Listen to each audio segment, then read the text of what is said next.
Olá, galera da Adrenalina, tudo bem com vocês? Hoje eu vou falar de um assunto polêmico. Então fiquem aqui para eu falar sobre isso daqui a pouco, depois da vinheta.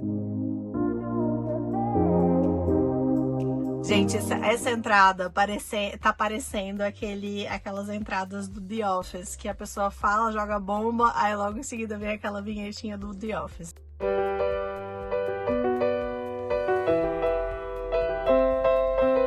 Mas, sim, então agora vamos entrar no assunto. Com certeza não é spoiler pra ninguém, porque eu já escrevi aqui no título, na thumb.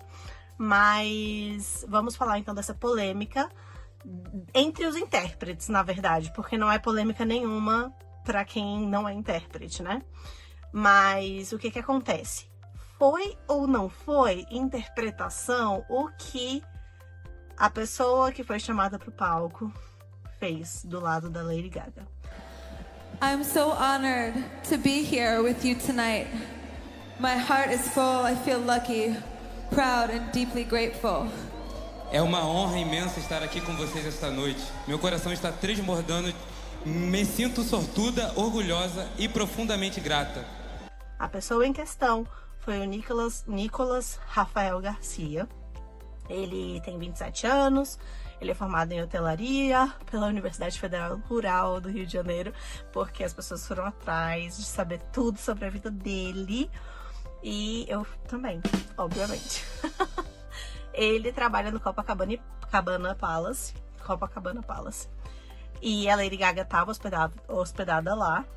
E ele atua na parte de relacionamento com a área VIP, com os hóspedes VIPs do hotel.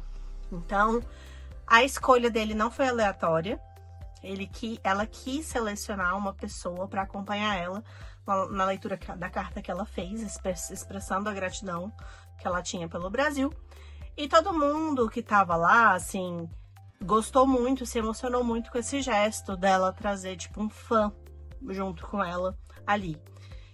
E ela visivelmente estava realmente muito emocionada durante esse discurso. Mas o que aconteceu e por que existe essa polêmica?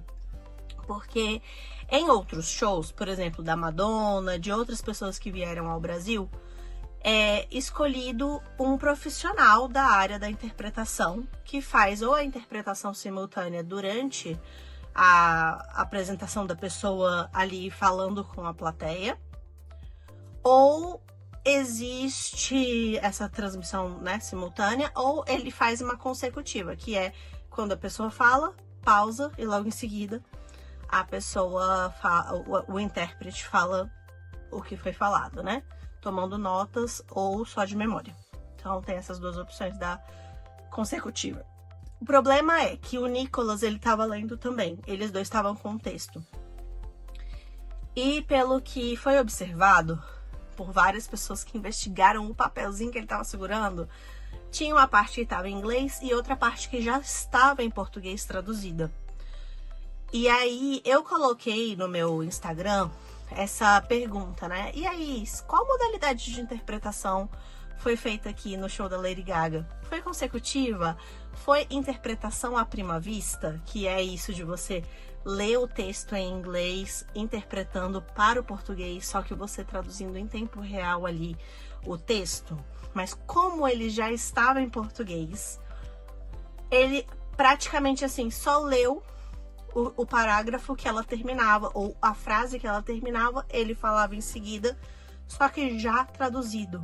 Então ele não teve o trabalho de traduzir à prima vista, que foi assim, tipo, fazendo a interpretação em si do texto. E por que isso gera uma polêmica, né? Porque as pessoas que são intérpretes, né, que já têm muita caminhada na área, ficaram naquela coisa assim de, poxa, por que não contratou uma pessoa, um profissional? Mas basicamente essa que é a polêmica.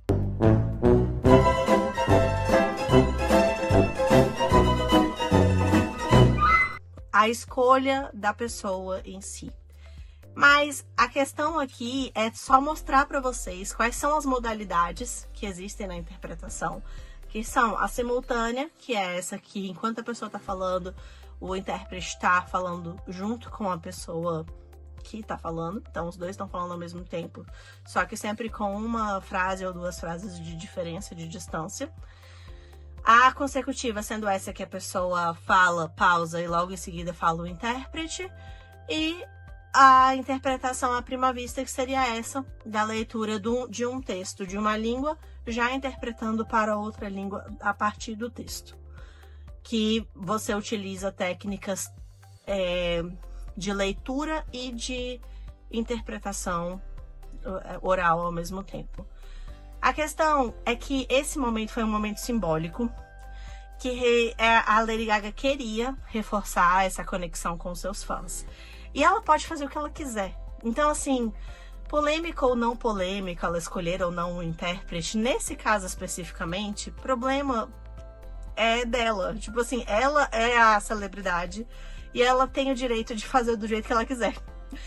Eu, particularmente, acho que ela deveria ter feito o discurso dela em português com sotaque, porque ela sabe espanhol.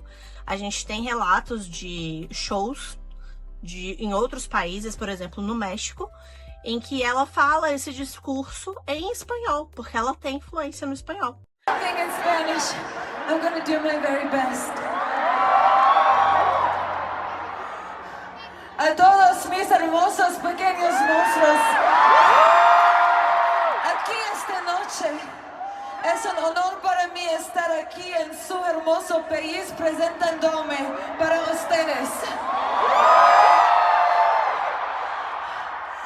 Han pasado 13 años desde la última vez que esteve aqui.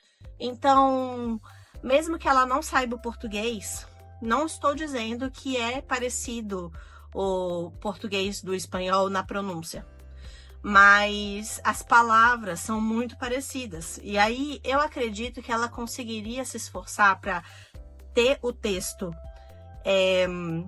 no português, fazendo uma leitura dessa mesma... Se ela escrevesse em português, ela poderia forçar ali um sotaque que todo mundo iria achar super bonitinho, ela tentando, se esforçando em falar em português. Até porque ela é amiga do Bruno Mars e o Bruno Mars sempre se esforça para falar em português várias coisas, não só uma palavrinha aqui e ali. Eu quero você, gatinha. Gatinha, gatinha. E eu acho que assim, é um pulo muito curto que ela daria do espanhol para o português. Não seria tão distante. Se ela não soubesse o espanhol, eu até falaria assim, que seria um super desafio. Mas como ela sabe o espanhol, é um pulinho assim, ó, que ela daria, que não estaria tão distante assim. Então, assim, teria emocionado muito mais a plateia, mas ela não teria trazido um fã junto com ela. Então, assim, eu não sei. Talvez ela poderia ter tentado falar em português e ter a pessoa ali em português para auxiliar nas palavras, para ajudar ela a falar as palavras que ela tivesse dificuldade, assessorando ela ali, que é o que eu faço, inclusive, com os noivos estrangeiros, as noivas estrangeiras, quando eu interpreto casamentos de brasileiros com estrangeiros. Eu sempre falo que se ele pudesse esforçar a falar português, a plateia vai amar e sempre dá certo. Às vezes a pessoa tá travada, assim, eu sei um pouquinho de português, falo bastante com a minha esposa e tô aprendendo português, mas só que eu não me sinto confiante para fazer os meus votos em português. Aí eu falei, não, mas a gente treina junto. Então eu marco algumas sessões com o noivo ou com a noiva estrangeira e a gente treina aqueles votos, claro que sem a presença do outro noivo ou noiva, porque senão perde a surpresa e o encanto da cerimônia. Mas é justamente isso que eu acredito que teria sido mais emocionante. E isso também geraria menos polêmicas em relação à categoria da intérprete, que não foi contratada para fazer esse evento e tudo mais. Mas eu acho que a gente poderia pensar dessa forma, que ela fez do jeito que ela quis, tudo bem, mas que a gente poderia jogar essa ideiazinha na cabeça dela que pro próximo show ela se esforçasse a falar um pouquinho do português ali com sotaque. Não tem problema, porque a gente ama estrangeiro tentando e se esforçando a falar português, não é mesmo? Então, me digam aqui nos comentários o que é que vocês acharam disso. Se vocês concordam comigo, se discordam, se vocês têm outra percepção. O que é que vocês acham em relação a isso? Enviem pros coleguinhas, pros amigos e, tipo, me deem aí sugestões, ativem o sininho, me sigam nas outras redes sociais se vocês não me seguem por lá, como eu acabei de dizer.